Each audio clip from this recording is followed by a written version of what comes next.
This is Marketing Food Online, and we are going to go over the 6 steps on how to start a cake business from home. And we're going to get to it right now.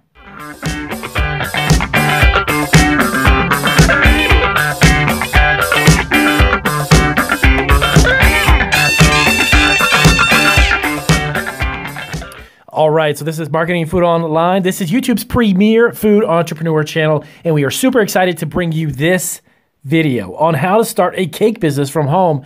Cakes can be one of the most profitable things you can make from home, only if you are allowed to, of course. So I'm going to go over 6 steps, and we're going to talk about whether or not you can actually make them from home, and that's going to fall under the cottage food law, and we're going to get into that a little bit later. So let's jump right to it, and as always, if you are not subscribed to my channel, please do subscribe. We have over 600 videos absolutely free to show you how to get your food business up and running, or create a food product, or even started a food truck, or anything food related. That's what we do here in Marketing Food Online. So number 1, we are going to jump right into it. Legalities, the legal side of having a business from your home. So no matter actually what type of business you have, but more specifically a food business, you want to make sure that you can actually have it out of your home. Now you might be thinking to yourself, well, that's kind of odd. I know people bake, my friends bake stuff, and they give it to their friends and they sell it. And well, under the cottage food law, every state has an established set of rules and regulations that will allow you to create certain types of food products from home and sell them, okay? And of course, there's real specific steps as to what you can make, how you actually can transact it as far as selling the cake itself and delivering it. Some states don't allow you to sell through the internet, some do. So here is what will fall on your shoulders for research. You need to find out specifically what your state allows. How do you do that, Damien? Well, you go to Google, and if you're in Wisconsin, let's say, go to Google and type in cottage food laws and your state's name. And the first couple, about 1 or 2, 3 websites that'll pop up there on Google, most of the time is actually the state's websites. And those are the websites you want to hit up because they'll have specific information. Or you can also check on in my library of videos. I've got cottage food law videos on almost every state. We have a few states left that we're going to be posting, but you can also find some great links on our videos as well. So the legality, make sure that you can have it. If you can, then you need to get a business license. You need to also have food producers insurance. If you're operating a food business from home, I highly recommend from a legality standpoint that you protect yourself, okay? Because creating an LLC or establishing an LLC without having insurance is not going to protect you 100%. You will still be liable for anyone that gets sick or any legal issues that pop up. So having food producers insurance, that insurance policy will protect your business, and that'll allow you to kind of separate yourself personally from your business when you begin to do this. So make sure that you check with your state. Also, really quick side note, counties and cities can write laws and ordinances and regulations aside from the state's laws. What does that mean? Well, the cottage food laws that are established by the state are one thing. Your city and county are totally another thing, okay? So some cities and counties actually don't allow it. Or you'd have to rent a commercial kitchen in order to produce it. So you want to make sure you also follow up on a local level with your city and county as to whether or not you can have a cake business from home. Now, next up, you want to create a plan. You want to sit down, and I know this may sound like doing homework, but you need to do this because it's going to help you in a lot of ways, and let me explain why. Having a business plan for your cake business from home is going to allow you the ability to kind of lay out and map out how you want to create your business, how do you want to grow your business, and everything in between, okay? I have several videos here on my YouTube channel about food business plans. They're all pretty much the same as far as the layout. Now, the information and specifics within the business plan will be different. If you're starting a food truck, obviously that's different than a cake business. But the actual layout, the information that you should put in there so you have a good understanding and direction as to where you want to go with your business, the layout is the same, okay? So create a business plan. Have a vision. Have an idea of where you want it to go. Be realistic. You know, in the first year you're open and you're starting to do cakes from home and you've got a handful of cake orders, you're probably not going to do $1 million in sales, okay? And plus you can't anyways because cottage food laws limit the amount of money that you can sell from home. But it will give you a better understanding of where you are, what you need to do to get to financial, as far as the financial investment or how much you want to put into it. Marketing, everything else that you have going on as part of your business plan will give you a really better, solid understanding And then you can move forward with a little more confidence once you have a business plan. Third, taxes and income. There's a lot of people who subscribe to my channel that ask me this question all the time. Hey, Damien, do I actually have to pay taxes on the money I make from like a home business? Or is it really actually a real business? Or how does that work? Yes, of course you do.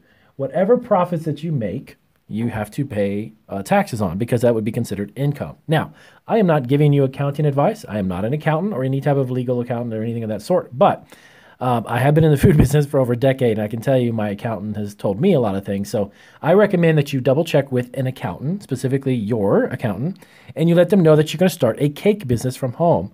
And how much do I have to pay for taxes? If I make, sell a cake for $100 and it costs me $50 to make, you made $50 in income. You need to figure out how much of taxation you fall under for your business, okay? And make sure you follow it to a T and keep your receipts. Keep your sales slips, keep the costs of everything from your packaging to ingredients to your labor. If you have some help from friends or a family member that you're paying or whatever, keep track of all of that, because that's part of running a business. What's so wonderful and what's so exciting about having cottage food businesses is that it gives people an opportunity to kind of get a taste for running a business from home. That's why it's so cool, because it really does give you a great opportunity to kind of get an idea of what it's like. So when you're ordering, you have invoices from materials and ingredients and such and packaging, and you're dealing with a vendor here and a supplier there, and then you want to step out into the real world where you begin to actually expand and get into a commercial facility, maybe sell online or get into retail stores, then you have a really good footing and an understanding of how food businesses work. Okay, number 4. This is a not every state does it kind of a thing. Now, what do I mean by that?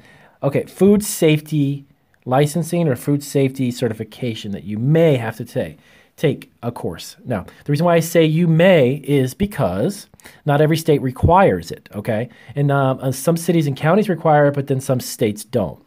So again, do a little bit of homework, find out, do I need to take any food safety courses? Is there a food handler's card that I need to take? Is there anything related to that type of certification that I need to have in order for me to sell cakes from home?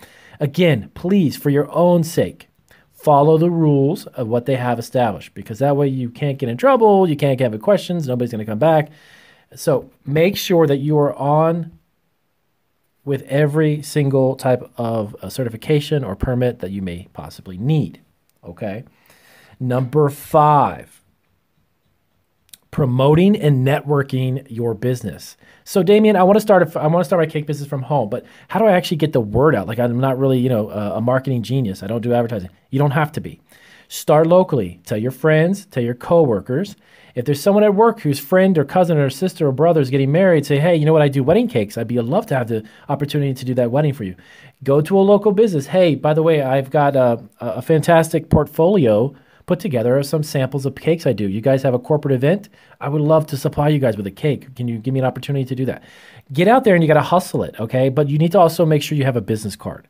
Create a business card. It doesn't have to have an entire 700 bits of information about who you are and what you do. Contact information and a website. That's also another thing you need to have, a website. Now, again, if you're working from a cottage food standpoint from home, you can't make sales and transactions through the internet. But you can definitely have a website that's informative and tells about your cake business and tells about your variety of cakes available, give some people prices and all that kind of thing. That's super ultra important. So any type of social media as well. Create a Facebook page dedicated to your cake business. Create a Twitter account, a LinkedIn account. Okay, literally every type of social media that's out there, you need to have some type of. Instagram is a great one for wedding cakes and for cakes in general. If you're doing a cake business from home, Instagram is a phenomenal platform for you to get exposure. Why? Because it's driven visually by just images or video. If you could do a short video and you can post it on there, even better. But videos and images are fantastic, and that is where you want on Instagram is where you want to be with those types of content. Okay. So once you've got that promoting and start networking, that's fantastic. So number 6, just start.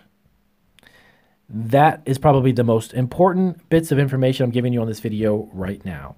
So many people have so much excitement when they start talking and thinking about doing a business, But talking and thinking doesn't make a business happen. You need to take action and you need to just start. I'm going to tell you right now, when I started my business from scratch, I knew nothing. I just knew that I wanted to have a business. It was a learning process. And I've learned over the years that it is going to be continually a learning process. Entrepreneurs are constantly learning and evolving and changing. This is not something that you set it and forget it. Like you create a business and then hope that everyone comes to you and then you're going to make all the right decisions and all that gibberish. That's not reality. Not at all. Just start. As you go, ask questions. As you make decisions, you'll make good ones and you'll make ones that, yeah, maybe they didn't turn out so well. Learn from the ones that didn't turn out so well and enjoy the ones that you made, the great decisions that you made that were right, but keep on going. But just start. Don't procrastinate. Don't wait. Someone's not going to do it for you. No one's going to be there to hold your hand. Just get it going. And as you go, you learn. So be open to learning. So number 6, the most important, just start. Okay? So here's some really quick video, 6 tips to get you started. I'm not going to drag it on much more than it needs to be. Those are super important 6 tips. Get them started, do your homework, make some calls, ask some questions, and get your cake business from home up and running. So if you have any questions about this video, and hopefully this helped you understand 6 basic steps to get it started, let me know down below or give me a like. I appreciate the feedback as always. And ask me a question. I will try to get to it as soon as possible, and I'll see you guys on my next video.